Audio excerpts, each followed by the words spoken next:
आपण पाहत आहात BV महाराष्ट्र न्यूज, खबरबात महाराष्ट्राची।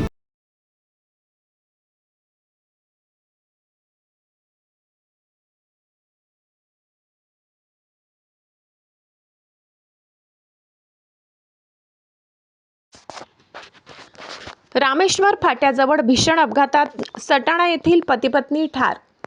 देवळा नाशिक रस्त्यावर रामेश्वर फाट्याजवळ दुचाकी व छोटा हत्ती वाहनाच्या अपघातात मूळचे सटाणा येथील ताहराबाद नाका येथील रहिवासी व सध्या नाशिक येथे वास्तव्यास असलेले पती-पत्नी ठार झाल्याची घटना घडली असून या अपघातात देवळा पोलिसात गुन्हा नोंद करण्यात आलाय।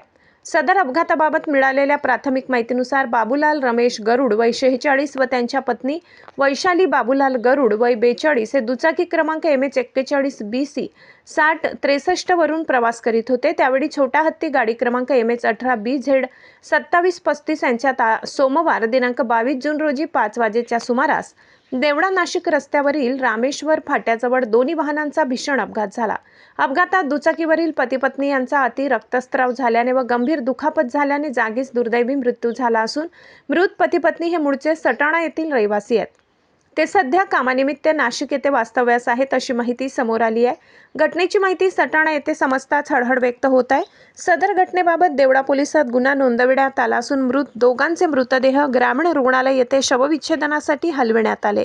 सदर अपघाताची घटना मिळताच देवळा पोलीस स्टेशनच्या सहाय्यक पोलीस निरीक्षक नंदा पाटील व त्यांच्या पथकाने घटनास्थळी जाऊन पंचनामा केला। BV न्यूज महाराष्ट्रासाठी कार्यकारी संपादक मनोज वैद्य।